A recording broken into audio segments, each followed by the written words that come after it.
Stasiun besar Cepu ini adalah generasi ketiga setelah dua generasinya itu. Yang pertama setelah dioperasikan tahun 1902 atau beriringan dengan peresmian jalur antara Keradenan ke Cepu tahun 1902. Itu bangunannya full konstruksi dari kayu.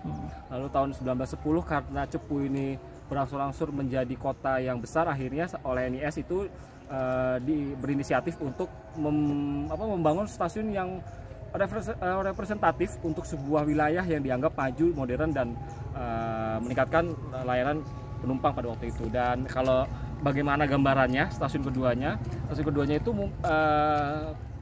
lebih mirip ke ini ya, stasiun Alas Tua atau Merumbung seperti itu. Lalu di era Perang Dunia Kedua itu hancur, dibakar oleh pokoknya era Perang Dunia Kedua itu hancur. Ada fotonya kok, aku pernah lihat. Dihancurkan Belanda apa? Dihancurkan Jepang. Jepang udah dibubasir karena Cepu ini kan cukup vital ya, ada minyak dan segala macam, jadi untuk kebutuhan militer itu bisa ditopang dari minyaknya. Akhirnya karena ini termasuk objek vital, akhirnya dibakar atau dibom. Jadi ini peninggalan apa Pak? Ini peninggalannya DKA Pak. DKA? 50-an? Ya 50-an. Terus dikonstruksi lagi, jadilah stasiun Cepu ini. Luplannya Apa? jalur Luplan. Ini segitiga pembaliknya. Segitiga pembaliknya di sebelah barat, jadi jalur satu juga. Jadi itu yang ke Pak Eko pernah susulin tuh, jalur ke Pupuk ya Pak? Pusri. Jalur ke Pusri itu ada di sebelah barat stasiun. Dan istimewanya di Cepu itu karena jalur Gundih ke Surabaya itu lebarnya 1067 mm. Terus bengkel di Semarang ini, bengkel awalnya, sebelum ada Pengok ya di Jogja. Jadi untuk mengakomodasi jalur pantura antara Gundih Surabaya dibangunlah sebuah workshop atau bengkel di Cepu. Jadi kalau kita lihat depo lokomotifnya itu besar areanya, itu karena ada bengkelnya juga. Bengkelnya di sebelah barat itu. Sebelah barat stasiun. Iya, itu bengkelnya untuk gerbong sama lokomotif yang punya lebar gauge-nya 1067 mm. Jadi tidak usah repot-repot ke Jogja dulu. Nah, ketika krisis Malaysia, mereka melakukan efisiensi, semua dibesarkan di Jogja. Karena pada Malaysia itu kan tentu harus ada pengurangan staff dan segala macam, akhirnya dipusatkan di Jogja. Jadi gitu. Pengok sana ya. Iya. Sekarang bekasnya? Apa? Bekas Bengkelnya masih ada. Bengkelnya sudah, bangunannya sudah nggak banyak bisa dilihat, bahkan untuk deponya pun kayaknya udah ambruk ya Pak ya. Deponya itu sudah langsung. Atapnya udah ambruk. Terus dulu tuh ada ini juga, ada turntable. Ada turntable, terus pokoknya dulu kalau bisa dilihat foto udara yang pernah tak dapat dari KITLV tahun 647 itu masih kelihatan besar banget area depo sama bengkelnya itu. Jadi begitulah.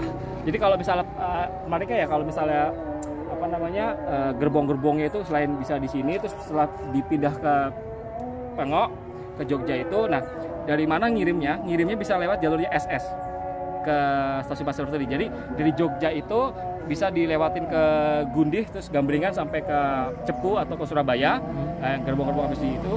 Lalu ada juga yang dikirim melalui jalur SS lewat Madiun, Kertosono.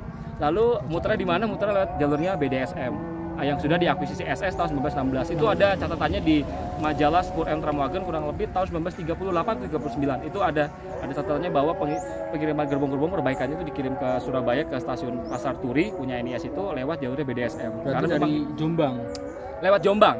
Dari Jogja lewat Madiun, dari Jombang baru dia ke utara ambil ke Babat. Itu udah jalurnya NIS sendiri. Jadi begitulah stasiun Cepu yang kita lihat di sederhana, tapi sejarahnya cukup panjang dan cukup kompleks juga. Karena Cepu itu tadi ya termasuk kota maju karena ditopang industri minyak kayu jati yang berkualitas ya. Yuk. Tapi untuk kanopinya itu gimana? Gini, yang jadi bangunan utamanya hancur, kanopinya bisa selamat. Yang sampai sekarang kita lihat ini. Jadi peninggalan NIS Pak, generasi kedua tahun 1910 bulan April. Benar. Ya. Bulan April. Jadi mungkin kalau kanopi mungkin ada yang rusak sedikit, tapi kayunya bisa di replace, bisa diganti baru dengan model yang lama. Mungkinnya seperti itu. Secara keseluruhan itu bangunan asli ya. Asli. Tapi kalau stasiun seperti ini ketika dia ambruk, tentu fasadnya berubah. Jadi ya disesuaikan mungkin dengan pada waktu itu lebih sederhana. Jadi begitulah, karena kalau kita lihat stasiun-stasiun model NIS seperti Tuban lah. Seperti Tuban itu memang dia punya dimensi atau lebar panjangnya itu hampir sama seperti ini, tapi dia lebih artistik karena bangunan era 50 dengan bangunan era kolonial kan pasti beda sekali kan. Kalau Belanda itu ya secara konstruksinya kuat, secara tampang atau mukanya juga lebih enak dilihat. Apalagi ya di kota yang maju ya. Deh, sekian kita lanjut lagi penelusuran karena masih banyak. Masih banyak yang harus kita ini.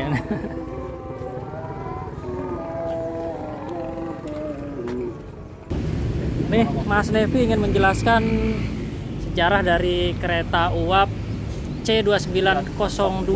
Ya. Gimana nih Mas Nevi? Ini di sebelah kiri saya nih, ya tadi udah disebutin sama Pak Agus ya, kalau ini logo seri C2902 X dari Mojokerto Suntai Maskapai yang dibuat pada tahun 1921. Pabrikannya dari Hanomag ya. Itu ada di Jerman. Terus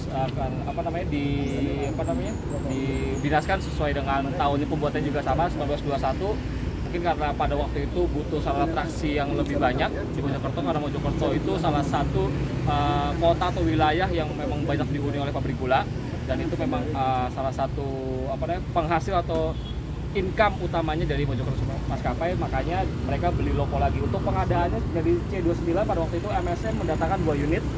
Ada 2 unit ya. Unit kedua, karena yang seri C2901 tidak ada lagi bekasnya.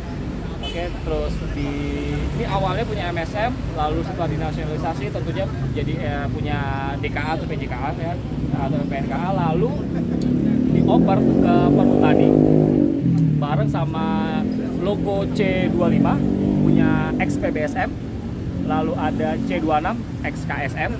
Saya tidak tahu kenapa ini bisa ada di Cepu. Kenapa bisa ada di Cepu? Tiba-tiba ada di Cepu ya? Ya, kenapa bisa jalan sejauh ini di Cepu? Kemungkinan di zaman Jepang atau di zaman Jepang ini larinya bisa kemana-mana lokomotif ya. Karena kalau diketahui juga nih, kalau kita membahas lokomotif lain, karena C26 pun bisa pindah ke Madura, karena kekurangan sarana traksi. Dan ini kenapa bisa pindah ke Perhutani? Itu karena pada waktu itu PNK atau PJKA itu pembelian kayunya itu dibayarkan dengan lokomotif uap.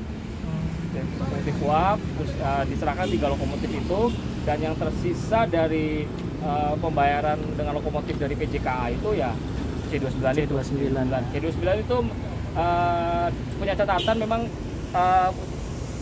bisa digarisbawahi bahwa C29 ini tidak pernah masuk ke hutan karena tekanan gardernya lebih berat daripada lokomotif yang dipunyai oleh Perhutani atau KPH Cepu ya.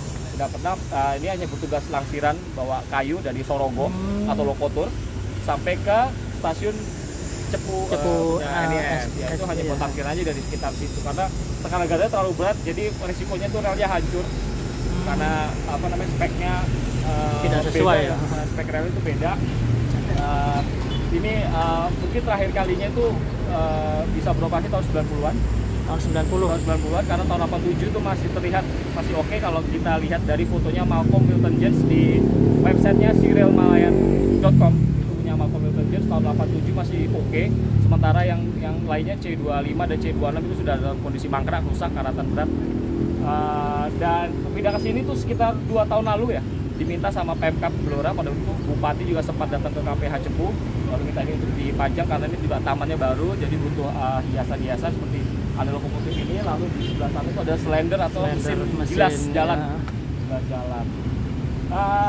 Ada lagi mungkin yang bisa saya ceritakan tentang logo ini. Menurut keterangan dari pegawai Perhutani di Sorogo itu, bahwa logo inilah yang menjemput presiden pertama kita, Pak Karno, ketika dari stasiun Cepu menuju ke Perhutani.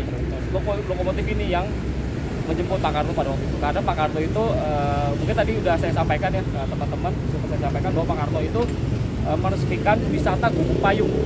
Ya, wisata Gubuk Payung dengan prosesi simbolik nanam kayu jati di situ, pohon jati. Jadi inilah, sayangnya memang tidak diberi atap. Jadi mungkin kalau teman-teman sini bikin video terus diupload ke YouTube, terus didengar sama pemerintah kabupaten untuk Blora ya, mungkin bisa ditambahin kanopi, karena ya kita nih ngelihat kondisi yang seperti ini tuh karatan banget. Jadi sayang banget kalau sisa-sisa sejarah kereta api ini bisa terbengkalai begini ya. Kondisinya bukan terbengkalai, kondisinya kepanasan, hujan begini, jadi rawan cepat rusak ya. Jadi kalau misalnya ada orang-orang Mojokerto yang kepengen mau tahu jelas-jelas sejarah kereta api di kotanya bisa datang ke Cepu nih, C2902. Kalau MSN itu ada yang tersisa ada 2. Ini salah satunya yang kita lihat di sini. Lalu satunya ada di Jakarta di Museum Transportasi Indonesia. Museum Transportasi di Taman Mini. Taman Mini. Itu ada seri C2103. Juga ada dipajang di sana. Kayaknya sekian aja dari saya penjelasannya.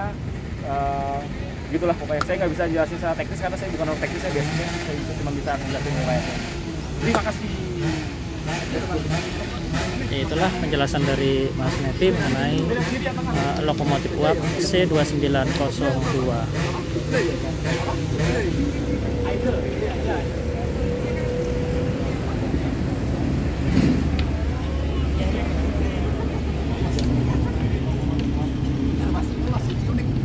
Nah, itu pabrik gula pun ada ya? Ada yang begitu model lokomotif. Ada ya? Lah, Nggak ada ini, apa dia namanya? iya nggak ada. Iya, tengahnya kayak gini.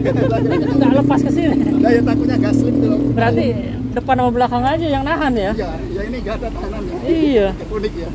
Baru lihat. Oh iya. Lokomotif juga ada tahanannya. Iya benar, ini nggak ada lurus begini. Unik ya. Baru lihat saya datang. Baru lihat, baru perhatiin. Apa? Udah berkali-kali kesini. Baru nyadar ya. Nah, itu yang memperhatikan. Oh, biasanya ada ininya nih. Tapi itu rata. Unik ini. Unik. Polos ini.